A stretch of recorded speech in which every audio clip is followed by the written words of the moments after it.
So hello everyone. Firstly, I would like to thank each and everyone for taking the time out from their busy schedule and joining in today. It's a very special day because with us we have Mr. Pritpal Singh. Mr. Pritpal Singh is the director and head of business development at Equitas. So we thought of inviting him and want to discuss, have a very meaningful conversation for next 30 minutes. So my name is Vikas Agarwal. I'm the founder of AIF and PMS Experts India. And at AIF and PMS Experts India, we run this show called Ask the Expert, wherein we invite industry experts. We try and read their mind, and understand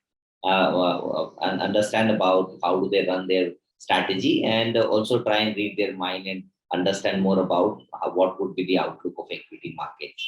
So, Mr. Pritpal Singh is the director and head of business development at Equitas Investment Consultancy Firm, and basically it's a boutique asset management company specializing in small cap companies in the listed space. So I'll take a minute to quickly introduce Mr. Pritpal. So he brings about almost 23 years of experience in the sales and distribution area, and he's kind of worked with large organizations like Berger, Castrol, Reliance, and BNP Paribas. In fact, before taking over as director and head of business development at Equitas, he was working with BNP Paribas. So, as far as organization is concerned, so at Equitas, Equitas is a research-focused fund house, invest in listed companies that have significant potential for long-term capital appreciation, kind of multi-bagger approach, I would say. And over the last 9 years, they have sort of delivered. I mean, they bring a sort of track record on the table, which is about 33% CAGR returns for investors. I repeat, it is 33%. So if your portfolio grows at 25% year on year, then 1 crore becomes 10 crores in 10th year, and 10 crores becomes 100 crores in 20 years. And if your portfolio grows at 33%, then you can imagine the kind of wealth their investors would have created. So at Equitas, basically, his onboarding is on the company was done for two, three reasons. One is his basically aim to create long-term wealth by working closely with his investors. And since he has made mark in the mutual fund industry, he is likely to make the similar marks in the PMS industry as well. So he's taken Equitas to the greater heights while keeping the ethos together. So values and ethos of the organization needs to be maintained at any point of time. So he has amazing people skill, and we are kind of delighted to have him as a guest speaker for the webinar. So Equitas, takes pride itself on identifying fastest growing small cap companies which are capable of delivering multi-bagger returns, and attributes its performance to disciplined investing in and in-house research. So basically, Equitas do not completely depend on third-party research. They have their in-house research setup already done under the able guidance of Mr. Siddharth, and their clients have really created good amount of wealth over the past 9 years. So Mr. Pritpal says that Equitas is a strong company built on pillars of customer centricity, intensive research, strong financials, and customer value creation, all of which are necessary to create a robust investment consultancy firm. So he always look forward to the opportunity to kind of catapult the Equitas to the new sphere of growth. So we are delighted to have him on the show of Ask the Expert. So welcome on the show of Ask the Expert, Pritpal. Yeah, so my first question to you, Pritpal, is what made you to join Equitas? Siddharth and I used to work together as long back as 13 years when we were in Reliance together.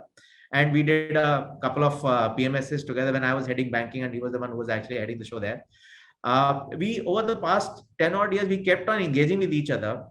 And I kept on hearing his, amazing number of, in terms of performance. Once I met him, he said, I'm cracking a 35% CAGR. The second time round I met him, he was cracking a 40% CAGR. And I was like, what the hell is happening? Here we have fund managers who are not being able to, deliver double-digit returns. And here you are as a person who's actually doing 40%. I asked him, what the hell are you doing? And he says, for that, you have to understand me better. And, we just let it be because, we were actually engaging with each other over a drink. But one fine day, he gave me a call and said that I'm looking for a BD guy. Right. I said, okay, what kind of a person do you want? Right. And he says, I want somebody like you. And I was like, तो मैं क्यों नहीं आ जाता, right? So the thing was, it was just a on the fly discussion, which was basically supposed to be one discussion, which was, and then one thing led to the other. Things became more serious, and I really started, figuring out what is it that I can do and add value to the organization. Because the important thing is that he was doing a fantastic. I mean, a 33% CAGR is like unheard of. In fact, before I actually, coming on board, I actually did my own research, right? And the research was, and this is a question that I'm going to ask. Possibly, I've asked you before in our several engagement, but I've still, put it across to you once again. The world knows Peter Lynch and Warren Buffett as two of the best investors, right? So, what is the best stretch of returns that they've created for their clients that makes them the best, right? Yeah, so that's half of what you have delivered. Right. So not really half, but a shade lesser. So the best years of Buffett was during his Buffett partnership between 57 and 69. And what they did was at that particular, sorry, just let me just put them on silent. Sure. What they delivered at that particular point of time was 29.5% CAGR over the past 12 years. That's the best ever that Buffett has delivered. Peter Lynch, again, who was the fund manager for Fidelity Magellan, he again had a 13-year stretch between 1977 and 1990, wherein he again delivered 29.5%. So I repeat, these are the two of the best guys globally, and they have not been able to beat the 30% mark over a stretch of more than 10 years. Right. And whether it's, Kathy Woods or Jim Simons or anybody in the entire spectrum that you would see even today, none of them have actually been able to break the 30% CAGR over a 10-year period. And here we have Siddharth, who's clocking in close to around 33% over 8.5 odd years of our existence, right? And this is something that is huge. This is something that has to be brought out to the family offices, to the ultra HNIs, and the entire investment philosophy, which was so different. I mean, like if you were to look at any PMS, the first thing that comes to everyone's mind is let us grow the volume of the business, right? Because size is might. That's what our business is all about. But in the PMS business, it's not like that, right? It cannot be size is might. I mean, few things that Equitas has, and rather Siddharth has actually turned on its head is, I'll give you a few examples. You've been an MF guy, I've been an MF guy, right? The first thing that we do is we have a good product, we go to the channel and say, okay, start selling, right? We convince the product guys. The product guys then haggle about the commercials, and thereafter they put it in the factory. And one by one, every client is actually put forth and given the proposal, right? But here what we said was that the interest of the distributor is very, very different than the interest of the client. The distributor's interest is to have an easy product for people to understand in his sales team, so that they can reach out to the maximum number of people in the smallest amount of time, and therefore garner the maximum amount of AUM.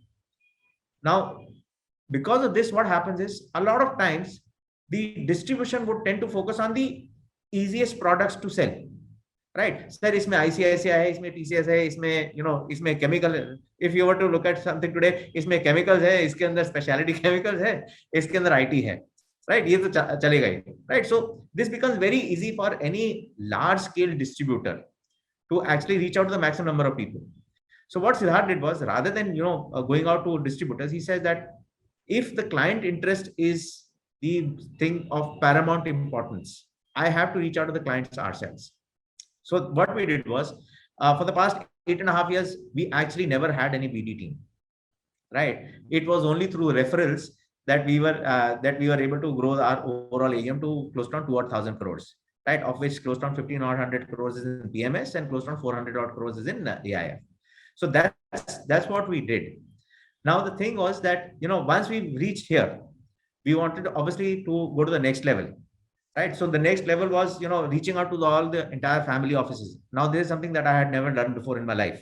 I've always been a B2B guy, right? Me going out to and reaching out to family offices was me trying to establish my credentials all over again, right? So which is what the exact thing was Equitas wanted, because they did not want someone to, come from the industry who knows, step 1, 2, 3 and close and then move on to the next client, right? The hand-holding has to be done, right? So that was the second thing that we did as far as business process is concerned.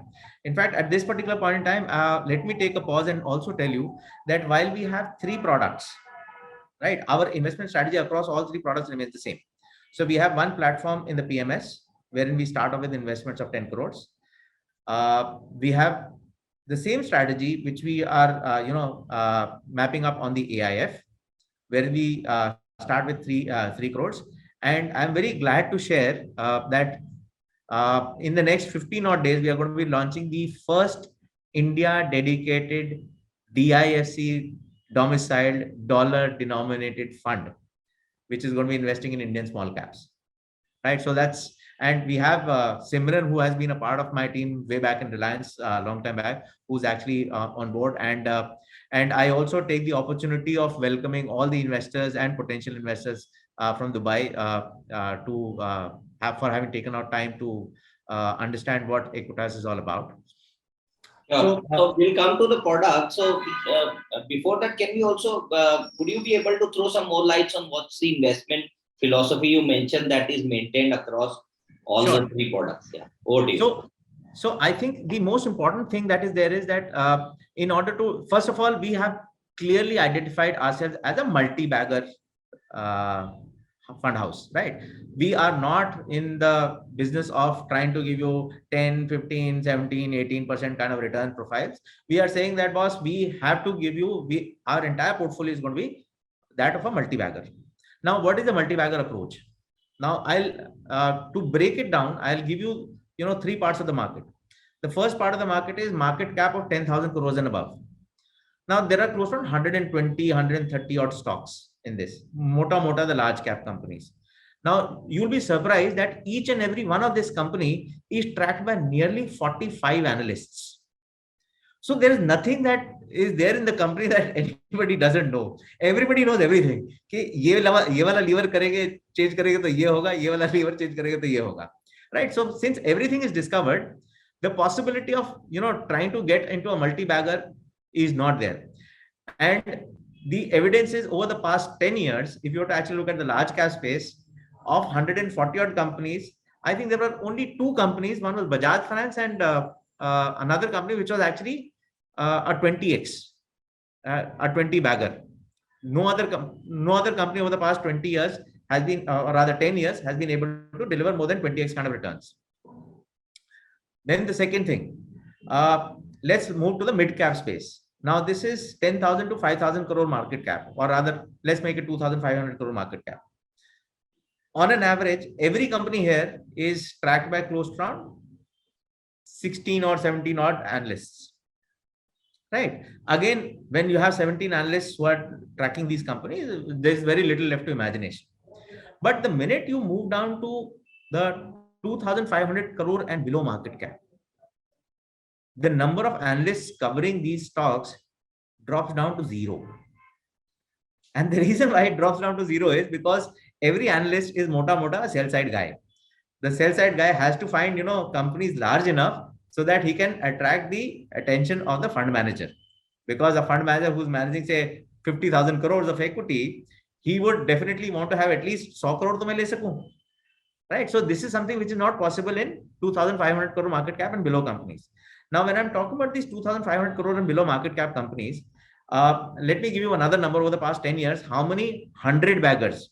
I think there are 1,300 baggers that have come across in this segment over the past 10 years. Right? There are close to 26, 20 baggers that have come over the past 10 years in this segment.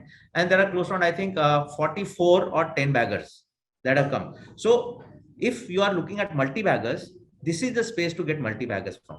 And this is the space that we've been focusing on. So now with our intent and why exactly are we there in the small cap space very clear, let me move to the next step. Okay, if there are close to 4,500 odd stocks in this particular space, what is it that we do that our set of 8 people are able to focus on those 250 stocks for their fundamental research?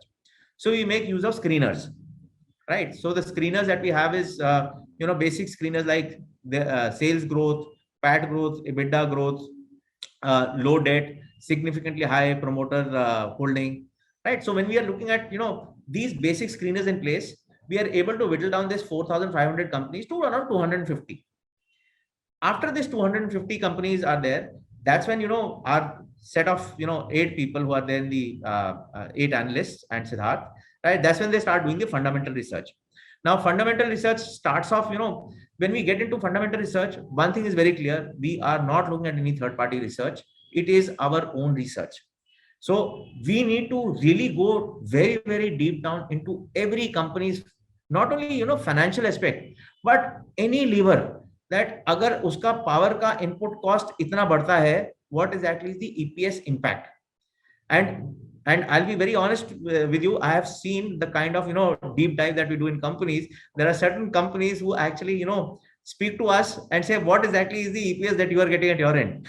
And then that's when they discuss the EPS. So that's the kind of, confidence that, we have in our own in-house research, right? Because it spreads over from, getting into the previous 12 quarter transcripts.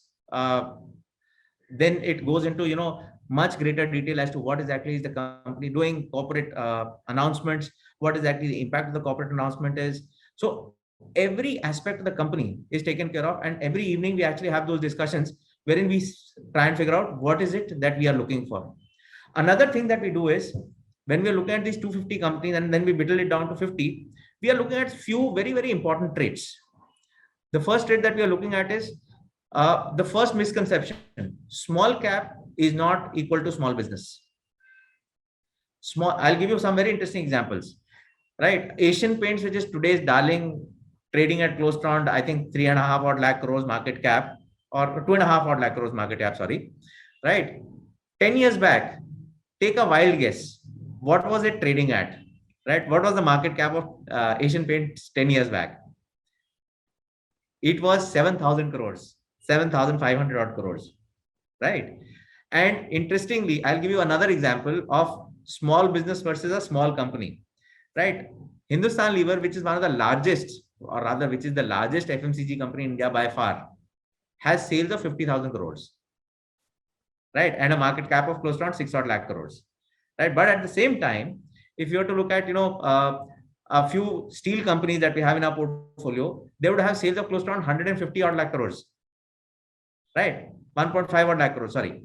Right. So structurally, what I'm trying to say is that small cap does not mean small business. It's just that a sector is out of favor at this particular point in time. If you were to look at, the time periods between, say, 2007 to 2008 beginning, where a lot of real estate and infrastructure companies were there. At that particular point in time, you had the giants of pharma today trading at hardly 4,000-5,000 crores market cap.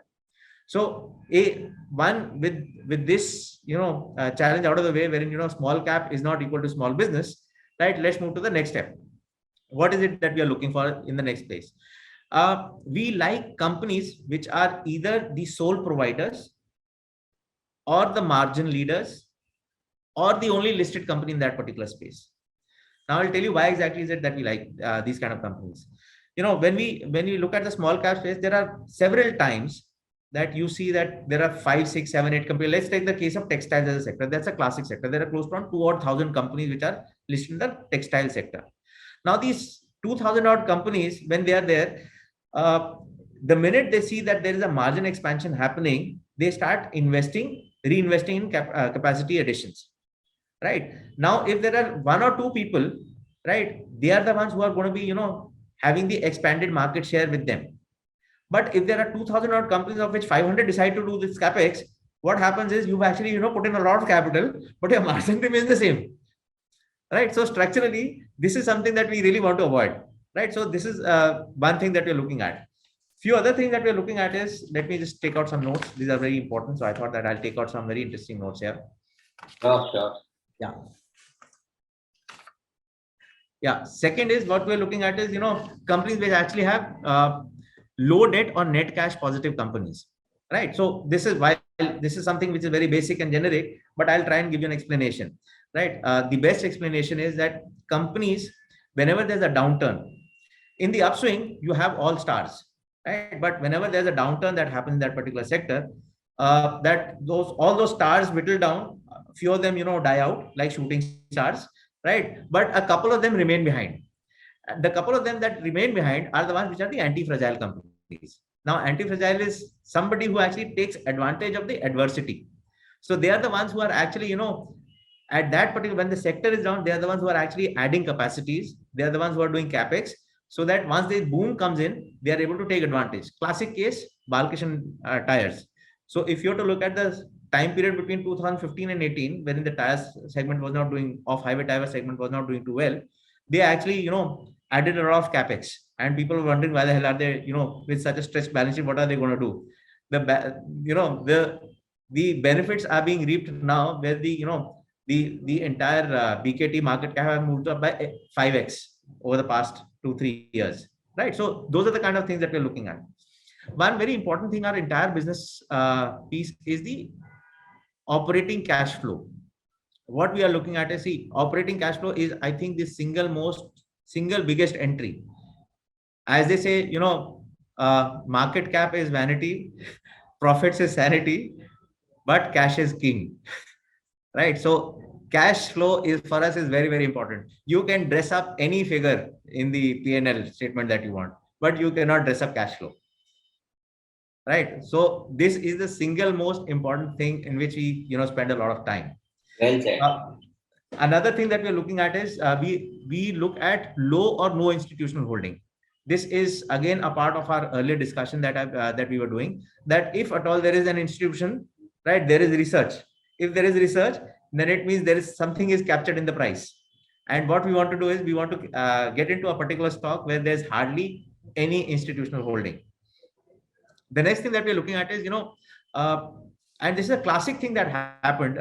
We actually had a discussion with one of our clients, wherein, a couple of days back, wherein we were talking about, one of the companies that we were invested in, right? So he actually looked at the screener and said, "Ke boss, ये 10-year मैंने इसके balance sheet देख रहा हूँ, इसके अंदर क्या है? कुछ भी नहीं है इस company के अंदर, right? Why is it that you're investing in this company?" So we actually said that, okay, the reason why we are investing in this particular company is because the past 10 years have been bad, right? But the next 10 years are going to be good because this is a survivor. And there are several other matrices that are there. Obviously, it will take a much longer period, so I'll not really get into this at this particular point in time. But we showed him another, we've been fortunate as an organization that within the first 10 years, we actually have had invested in our first 100 bagger. Our first 100 bagger was Avanti Feeds, which we invested in 2013, when the entire market cap was 90 crores. And when we exited, the market cap was 13,000 crores. Right. So, and the thing which is important in this particular space is because लोगों की जिंदगी गुजर जाती हैं, उनको 100 bagger नहीं मिलता, right? So that is what is the importance of a 100 bagger, right? So then we showed him the previous 10 years of 2003 to 2013 balance sheet of Avanti Feeds, right? अब देखो इसके अंदर क्या दिख रहा है आपको, अगर कुछ दिखता है तो बता दो. So then he understood that, okay, when you're looking at a multi-bagger, the last thing that you have to do is look at the screener and say, okay, boss, okay, I see that operating cash flow is increasing. I see that capex has happened. I see that debt is going down. When all of these things are there, then the profit, everything starts reflecting the profits. And when it starts reflecting the profit growth, then the P is higher. Then you'll get a 15% kind of a CAGR. Then you will not get a multi-bagger, right? Next thing that we're looking at is what we're looking at is governance standards. I think governance standards is very, very important, especially when you're in the small cap space, right? While there are some accidents that have happened, but there are some promoters who are let's say avoidable, right? So what we do is we have certain screeners for there as well as to what exactly is it that we're looking for.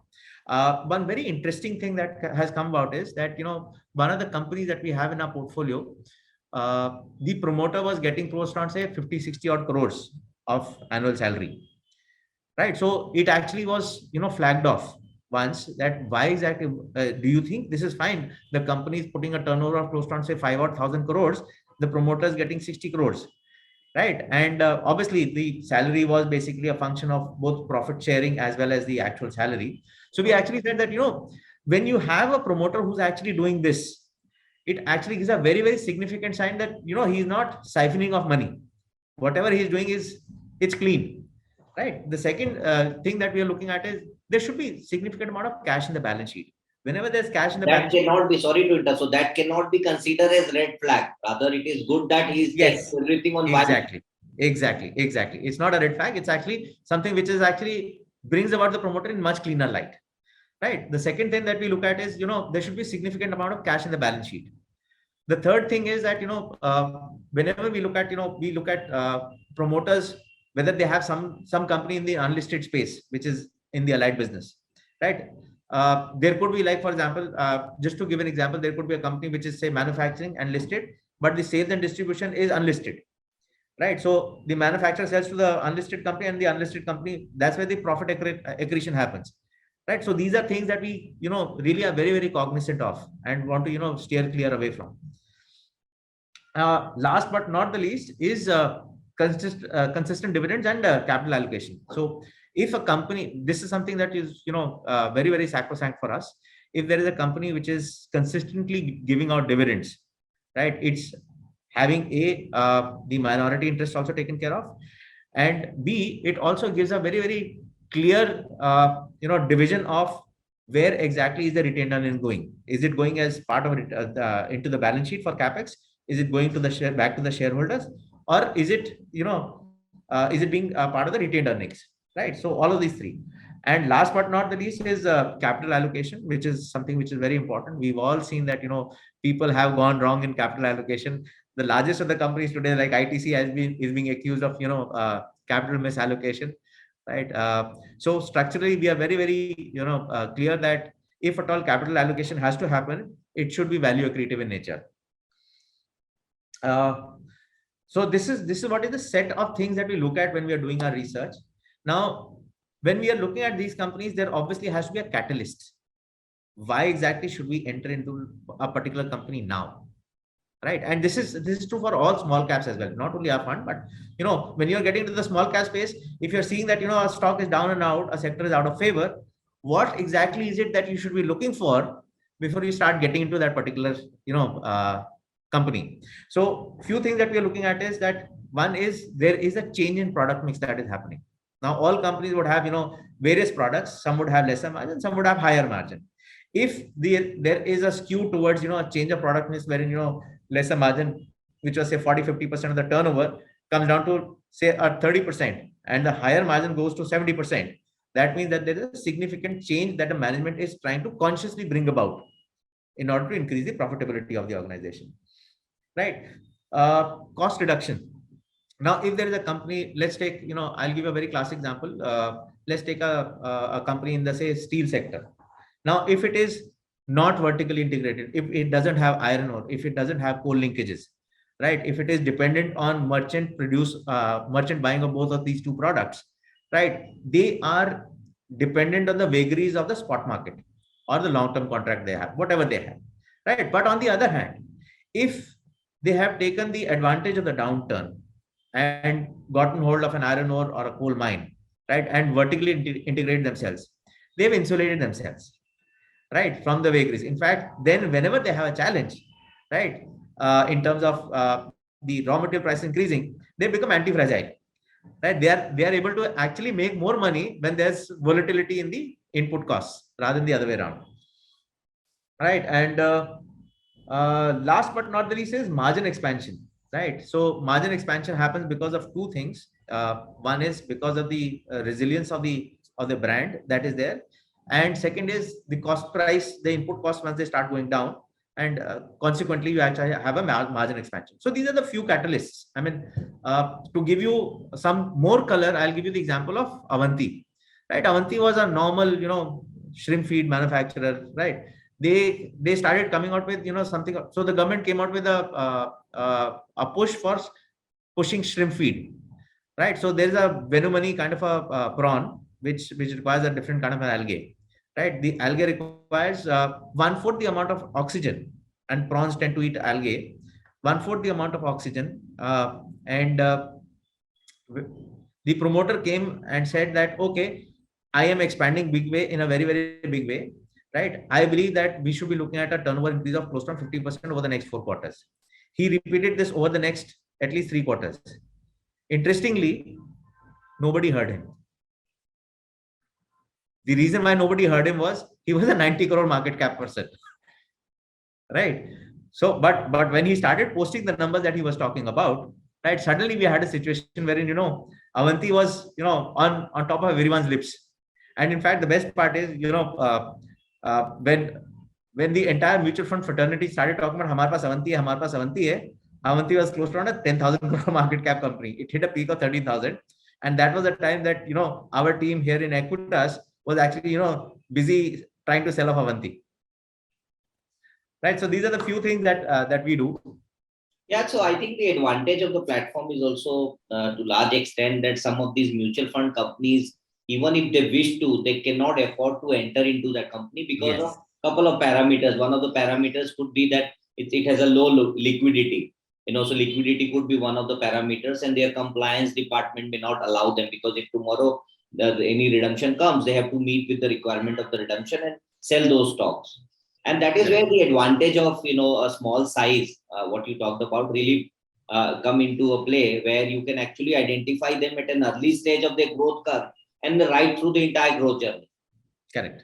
So very well, I think very well explained. So now, Pritpal, going to now your products. So there are 3 products that you talked about. So what is the reason that the minimum threshold that you kept is as 10 crores vis-a-vis the regulator, which says that the minimum threshold is 50 lakhs?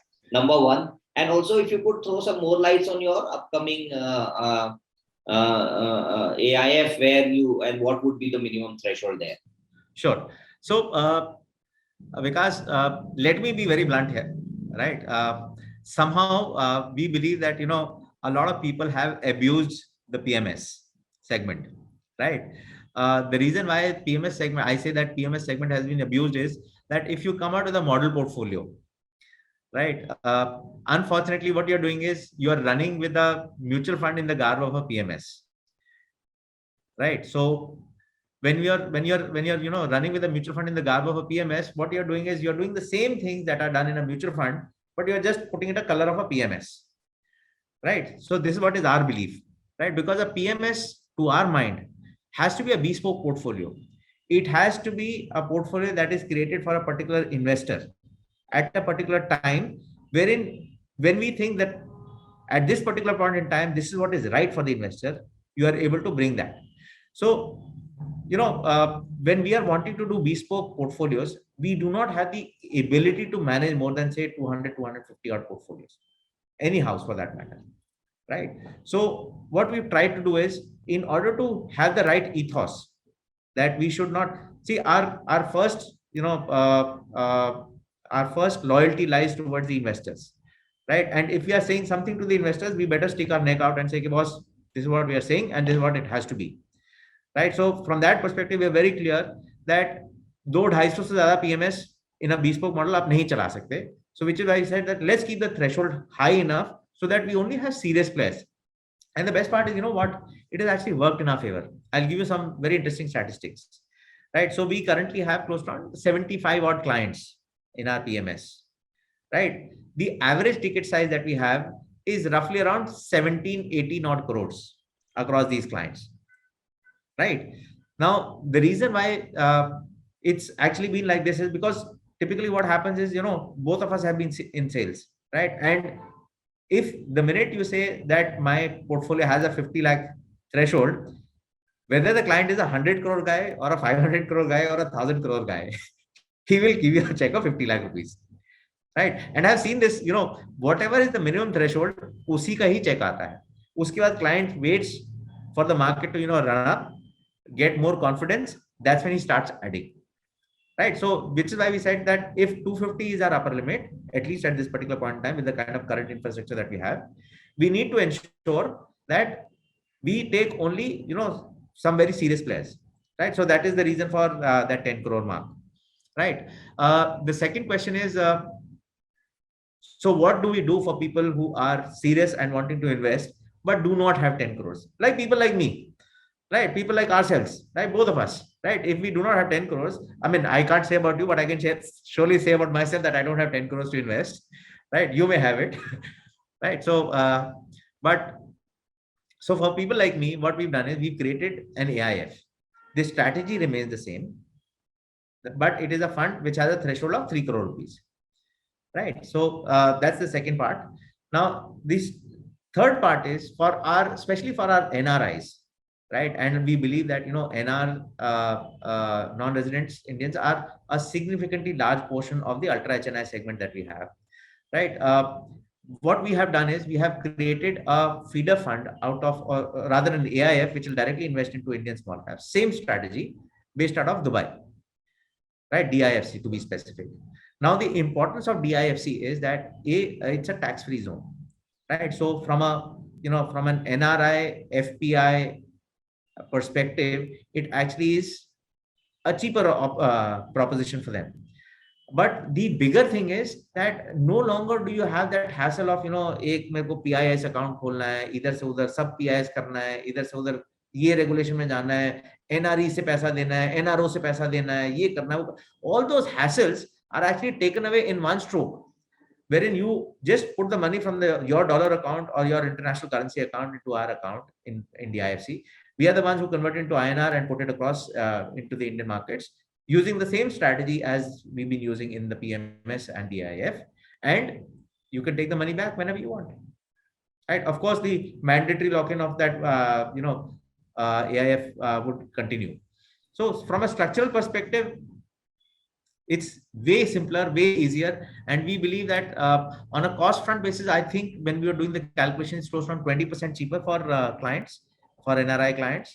And from a hassle perspective, I think it's at least 15 to 20 hours per quarter that is saved. Yeah, you ask us this question. So, it takes you, every time you set up an NRI, NRE or NRO account, you need a drink to cheers on. So it takes a good 45 working days, There you go. Yeah. So the other thing is, so then the NRIs have an option of investing in dollar term as well, right? In this fund? Correct.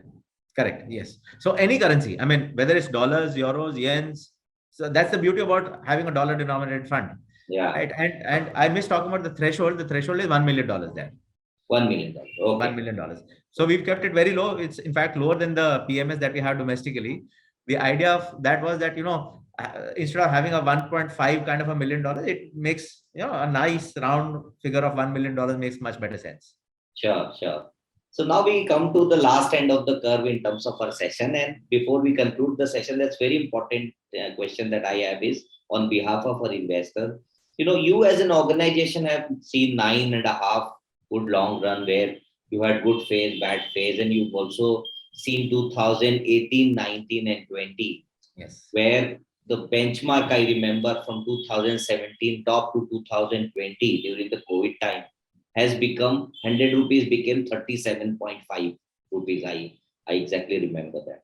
And obviously, when you are running a small cap fund, it has to go through its own time. So from our investor perspective, while they look at these numbers, it sounds very good for them and they really want to participate and they make a commitment of long term. But when it comes to dealing with drawdown, that is where most of the investors are little scared or fearful. How to ride through this journey is what the question is. Over to you. I think it's a very, very important question from all our investors' perspectives. So first things first. Yes, we also felt the pangs of 2018 drawdown, right? But the most important thing, let me put across, what is it that we do in order to try and mitigate that to its best, right? The first thing is you have to buy cheap, right?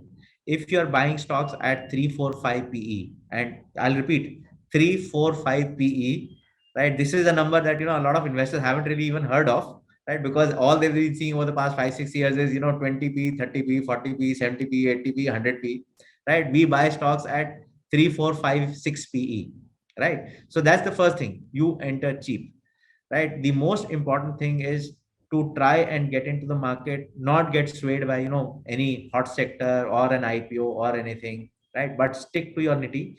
right? So you enter cheap. That's the first important thing. The second thing is that there are three large risks that we actually have. The first one that I was talking about is the valuation risk, right? Which is very high, entering at very high P's. The second one is the margin risk. The margin risk essentially means that if you were to look at the rear view mirror and see that the EBITDA margin is at its peak and the PE is also at its peak, right? It has to come down, right? So whatever goes up, the Newton's law of gravity has to, come into the play. It has to come off, right? It has to come back to its long-term average, right? You have to get into a particular stock when the margins are below the long-term average, right? That's the second thing that we do. And the third thing that we do is, which is the balance sheet risk, right? We are very cognizant of balance sheet risks. If there is a company which is over leveraged, if there is a company which is not able to, take care of its expansion programs or running programs through its own internal accretion of funds, we steer clear of that company. So these are the three large things that we try to do in order to mitigate those challenges that one sees in a drawdown, right? But drawdowns are drawdowns, right? They do happen. They are a reality of the market. So what we are always of the opinion is that you have to see at least a 5 year cycle, right? Unless until you see that 1 year cycle, 5 year cycle, और उसके कहीं ना कोई drawdown तो आएगा ही आएगा, right? But it as it is said that the pot of gold is there, right? We have exhibited that the pot of gold is there. We have seen it that small caps have that ability to give that pot of gold, but there is a river that has to be crossed, right? Every investor will have to cross that river, and at that particular point in time, one has to be patient, handhold him, right, and give him confidence that yes, it is okay, right? And trust me, we often come out with a metric called value at risk. A value at risk basically means that if you've invested at any given point in time, right, how much time should you remain invested before the value at risk becomes zero? That means आपने चाहे peak में invest किया हो 2017, right, चाहे आपने trough में invest किया हो of 2018, right? If at all at any point in time, if you've invested that money, that in that 100 rupees should remain 100 rupees. It should not fall below 100 rupees, right? So the value at risk at 7 years, right, for a fund is actually zero. There is no value at risk, right? So if you give me money at any given point in time, right, it doesn't matter, you spent 7 years, right, it cannot be zero, right? That is one, right? If however you kept on giving money when we asked for money, right, your money is compounded at a much better number than 30 odd percent, right? The third thing is that structurally, when we are talking about these kind of 7 year kind of numbers, this is for the industry, not for our fund, because our fund itself is only a 8.5 odd year fund. So you cannot take the value VR at 7 years, right? You have to have a longer history, right? And the longer history for we've taken it for the small cap benchmark.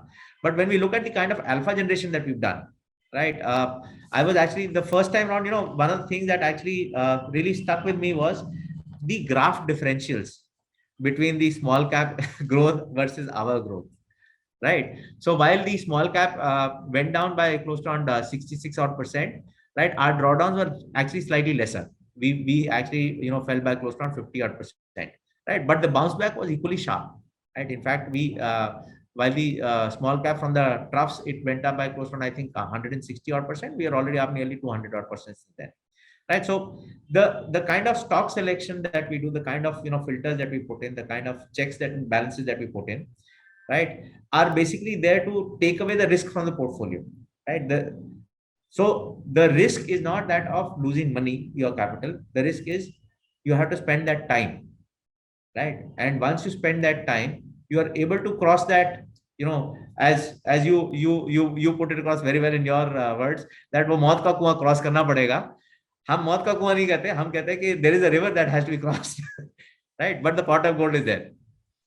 Yeah, so what I say essentially is that as an investor, what needs to understand is when you are investing in small cap, you have to be mentally prepared that you will have a drawdown. Now, risk comes from anywhere. Nobody ever thought COVID-19 will come and 140 crores of people will be locked down in India. I mean, nobody ever thought. So risk comes from anywhere. If tomorrow there will be a geopolitical situation, or there will be a war between these countries, India, Pakistan, China. Anything can happen. You never know about it. Any natural calamity can really affect your performance of the market. Market reacts to the situation.